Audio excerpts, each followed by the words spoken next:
to repeal that controversial bathroom law. Business owners in Asheville are taking a stance against it. 7 News reporter Dave Jordan is live in Asheville tonight with more on what they're doing there. Dave?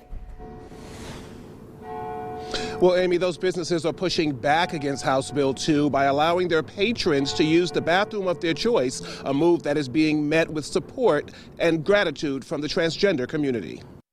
It's straight up discrimination. Just the governor and a few other people who are pushing their religious views onto other people. The bill, also known as the Public Facilities Privacy and Security Act, was passed by the legislature in March and signed by Governor McCrory. This was in response to an anti-discriminatory ordinance passed by the City Council in Charlotte 1 month earlier. Supporters of HB 2 said it was designed to protect those in public facilities, but many said the bill was an attack on the LGBT community.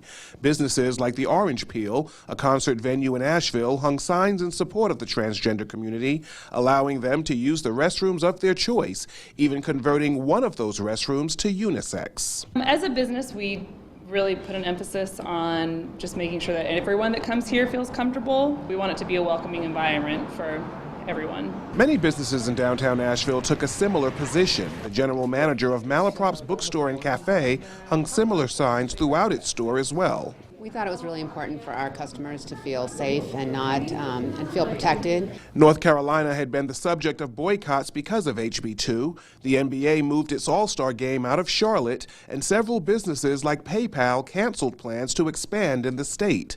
That led to this week's special session, where lawmakers are now considering a repeal. Linda Marie Barrett, who runs Malaprop's bookstore, is waiting anxiously for the outcome. The whole community of Asheville has been very supportive of the community affected, so that will just remove this barrier that some people have had to visiting North Carolina or visiting Asheville. It's been really nice to know that this is a really supportive town.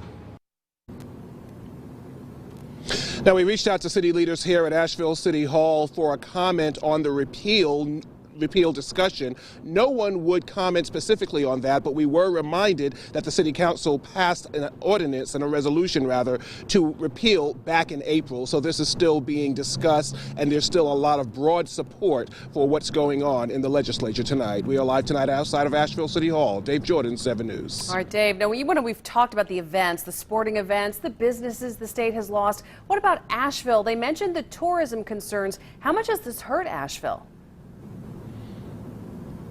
Well, just listening to that woman who is the general manager of the bookstore, Malaprop's bookstore and cafe, she told me that several authors canceled their visits for promotional events and for book signings because of the law. That woman even went so far as to write an editorial that was published in the New York Times criticizing HB 2. A lot of businesses generally felt the same way, that they have seen their numbers drop. There's not a lot of tourism coming through, or less tourism coming through as a result of this. So a lot of people here have pushed to repeal the bill, wanting the bill to be repealed, hoping that things get back to normal. Many people calling it a black eye on the city and on the state as a whole. All right, Dave, we thank you for keeping up with all